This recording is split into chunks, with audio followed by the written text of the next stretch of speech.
اس دوسرے خطبے میں سب سے پہلے مناسبات میں سے وہ اہم ترین مناسبت کہ جو شہزادی کونین خاتون جنت صدیقہ طاہرہ جناب فاطمۃ الزہرا صلی اللہ علیہ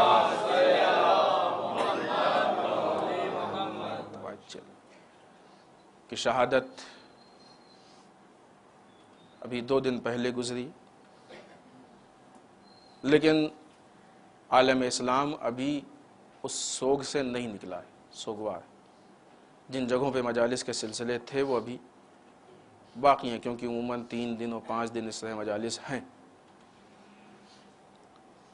لیکن بہرحال اس سے پہلے والی روایت، اس روایت کو دیکھتے ہوئے الحمدللہ اچھے خاصے دن اور اچھی خاصی مجلسیں ایسی گزر چکی ہیں کہ جس میں ہم نے شہزادی کا سوگ منایا، اگرچہ یہ کافی نہیں، لیکن بہرحال سوال اس بات کا ہے کہ ان ایام اور ان مجلسوں نے ہم کو کتنا شہزادی سے قریب کیا، ہماری معرفت میں کتنا اضافہ کیا۔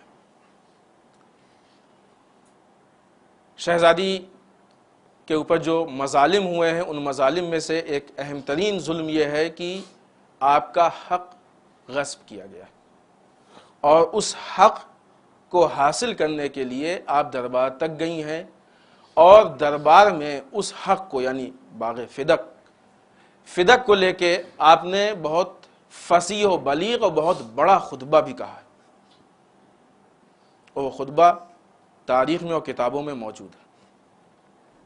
ہم لوگوں کو معلوم ہے کہ بی بی کا حق غصب کیا گیا، یہ بھی معلوم ہے کہ بی بی پہ ظلم ہوئے، یقیناً آپ نے دیکھا ہوگا، لیکن بہرحال ایک سوال شاید کوئی متوجہ نہ ہوا، ہم میں سے کتنے لوگ ہیں جنہوں نے اس خطبہ فدق کو پڑھنے کی کوشش کی؟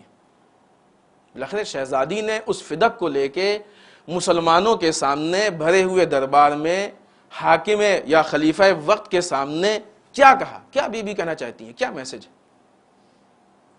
بی بی نے اپنے دفاع کے لیے کیا کہا؟ بی بی نے اپنے دفاع، اپنے ڈیفنس کے لیے کون سی دلیلیں پیش کی؟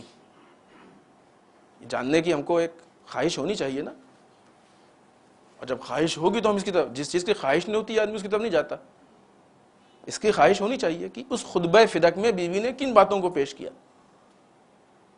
کن چیزوں کی طرف اشارہ کیا، کن لوگوں سے خطاب کیا، کہیں کوئی میسج اس میں ہمارے لیے تو نہیں ہے؟ اس طریقے سے قرآن صامت قیامت تک کے لیے، ویسے قرآن ناطق بھی کوئی نہیں کہہ سکتا کہ ائمہ کی حدیثیں مثلا نعوذ باللہ ایکسپائر ہو گئی، سوائے اس کے کہ ائمہ خود کہہ دیں کہ ہم نے کسی خاص وقت کے لیے کہا، یا معصومین خود اس کو کہہ دیں۔ ناسخ و منسوخ کا قاعدہ ہے، قرآن میں ہے، احادیث ساری چیزیں موجود ہیں، لیکن جن چیزوں کے لیے دلیل نہیں اس کے لیے نہیں کہہ سکتے ہم، یہ رول ہے نا۔ اگر کوئی قانون بن جائے، کوئی رول بن جائے، اور اگر اس رول کے توڑنے کے لیے یا اس کے ایکسپائر ہونے کے لیے یا اس سے کسی چیز کو الگ کرنے کے لیے کوئی نیا رول نہ بنے تو وہ رول باقی رہتا اپنی جگہ پہ، ایسا ہی ہوتا ہے نا۔ خود اس چیز کو بی بی نے دلیل بنایا ہے۔ آئیے ہم خطبے کے کچھ یعنی مین پوائنٹس کی جس کی طرف بی بی نے اشارہ کیا، ظاہر سی بات اتنا لمبا خطبہ، خالی خطبہ بھی پڑھا جائے تو شاید وقت کم ہوگا۔ بی بی نے خداوند متعال کی حمد و ثنا کی، رسول کے فضائل بیان کیے ہیں، رسول کے خدمات بیان کیے ہیں، مولا کائنات کے فضائل و خدمات بیان کیے ہیں۔ عجیب بات ہے، آپ دیکھیے، یہ لائق غور چیز ہے، اور اس کے لیے واقعی یعنی الگ سے ایسی مواقع ہونا چاہیے کہ اس پہ غور و فکر کیا جائے کہ کیوں ہوا ہے۔ بی بی دربار میں فدق کو لینے گئی ہیں، بی بی دربار میں فدق کو لینے گئی ہیں، اور وہاں پہ مولا کائنات کی خدمات، رسول کی خدمات بیان کر رہی ہیں۔ کیوں؟ رسول کی بیٹی ہے، فاطمہ تو بضعۃ منی، جزو رسالت ہے، فاطمہ میرا ٹکڑا ہے۔ یہ جزو رسالت جا کے نعوذ باللہ کوئی ایسی ویسی بات تو نہیں ہے جس کا احترام رسول کرتے ہوں، جس کے در پہ رسول سلام کرتے ہوں۔ پھر اس کے بعد بی بی عقائد و احکام بیان کر رہی ہیں، خدا نے نماز واجب کی اس لیے، روزہ واجب کیا اس لیے، فلاں چیز واجب کی اس لیے، فلاں چیز کا حکم دیا اس لیے، فلسفے بیان کر رہی ہیں، عقائد کے متعلق وضاحت کر رہی ہیں۔ وہ جملہ کی جو آپ نے بارہا سنا ہوگا وہ اسی خطبے کا جز ہے، اطاعتنا نظاما للملہ ہماری اطاعت ملت کے لیے سسٹم ہے، نظام ہے۔ وَإِمَامَتُنَا أَمَانًا لِلْفُرْقَةِ، اور ہماری امامت فرقت سے امان میں رکھتی ہے، محفوظ رکھتی ہے، بچاتی ہے۔ اسی خطبے کا جز ہے۔ ان سب کے بعد پھر بیوی خلیفہ وقت کو مخاطب کر کے کہتی ہیں کہ کیا بات ہے، اگر تم کہتے ہو کہ اولاد نبی کو میراث نہیں ملتی، جناب زکریا نے قرآن مجید میں وہ بات پورا واقعہ نقل، جناب زکریا نے اپنی اولاد کے لیے وراثت کی دعا کی تھی۔ کیا قرآن مجید یہ نہیں کہتا ہے کہ لڑکے کا حصہ لڑکی سے 2 گنا ہوتا ہے؟ اب بتاؤ اس کے آگے کوئی آیت ایسی آئی ہے، کوئی حکم ایسا ہے؟ ابھی ہم نے بتایا نہیں، قانون اگر بن جائے اس کے مقابلے میں دوسرا رول نہ ہو، دوسرا قانون نہ ہو، تو وہی قانون لاگو ہوتا ہے۔ خداوند متعال نے قرآن میں کلیئر کہہ دیا کہ میراث میں لڑکے کا حصہ لڑکی سے 2 گنا ہوتا ہے، یعنی لڑکے لڑکی دونوں کو میراث ملے گی۔ اب اس کے مقابلے میں کوئی آیت لاؤ جس میں یہ لکھا ہو کہ نبی کی اولاد کو میراث نہیں ملتی ہے۔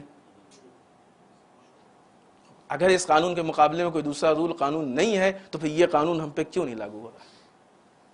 تو ہم نے کسی موقع پہ آپ کے سامنے پیش کیا ہے کہ میراث، اگر میراث مانا جائے تو، ورنہ فدق اس پراپرٹی کا نام ہے کہ جس کو رسول نے اپنی زندگی میں ہبہ کیا تھا۔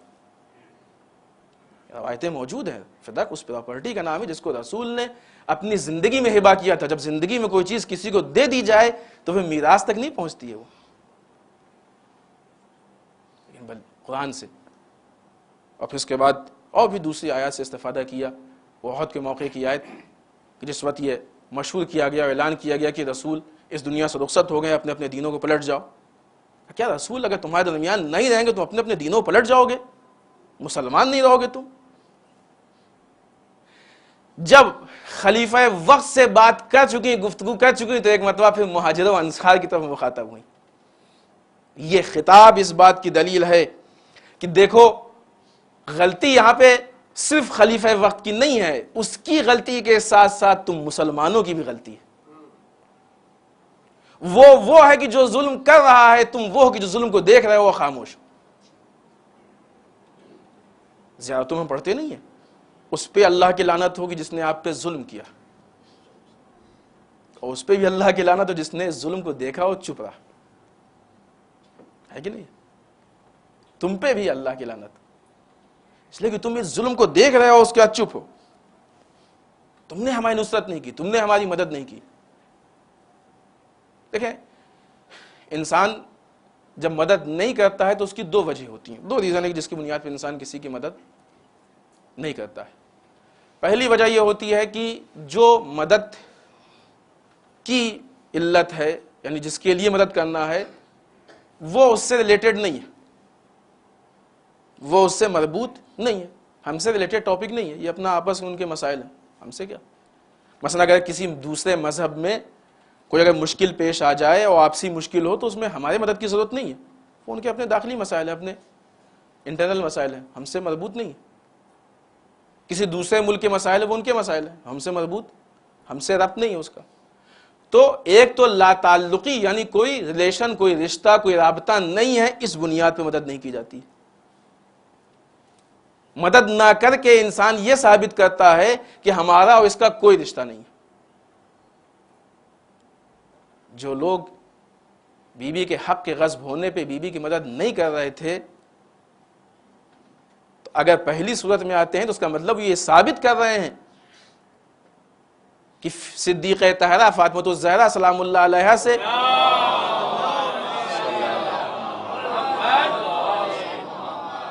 یا ان کے حق سے ہمارا کوئی رشتہ نہیں، قوانین اسلام سے، احکام اسلام سے ہمارا کوئی رشتہ نہیں، کوئی تعلق نہیں۔